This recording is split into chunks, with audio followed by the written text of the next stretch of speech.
देखी रक्षाबंधन के समय बा। ई रक्षाबंधन में हमरा जैसन जवन गरीब भाई के अपना बहिन नइखी या उ बहिन से कोनो बात के मनमुटाव भइल बा, बहिन आवत नइखी, तो भाई फोन करके अपना बहिन के मनावता।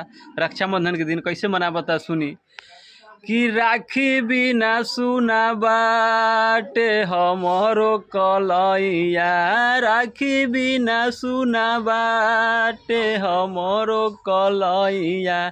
आब आब बहिनी हे बानी दन रखिया, आब आब बहिनी हे बानी दन रखिया।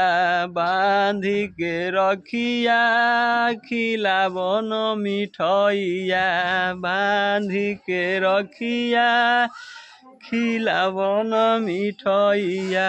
माफ क द दीदिया हे हमरो गलतिया, माफ क द दीदिया हे हमरो गलतिया।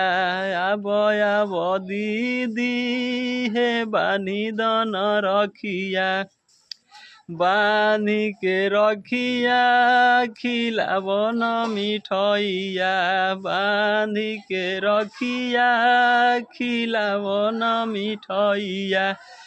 देखी भैया, भाई अपना बहिन के मनावत फोन करके। आ जवना भाई के अपन बहिन रुसल बा आ नइखी आवत, तू अपना वीडियो के शेयर करके ही अपना बहिन के मनाई। और के बहिन जो ना आवत हो जरूर आई वीडियो सुन के, काहे कि हर बहिन के अपना भाई खातिर माया प्यार उतना होला, खाली थोड़ा सा जिद होला कि हमारा भाई के बुलावो फोन करके, मनावो दुलार करो तब आइम। तो वीडियो के शेयर करी, अपन रुसल बहिन के मनाई आ जल्दी जल्दी बहिन के बुला के राखी बन भाई। हमारा बहिन तो आई पक्का, तो हम जानता नहीं, वीडियो सुन ली तब से। धन्यवाद।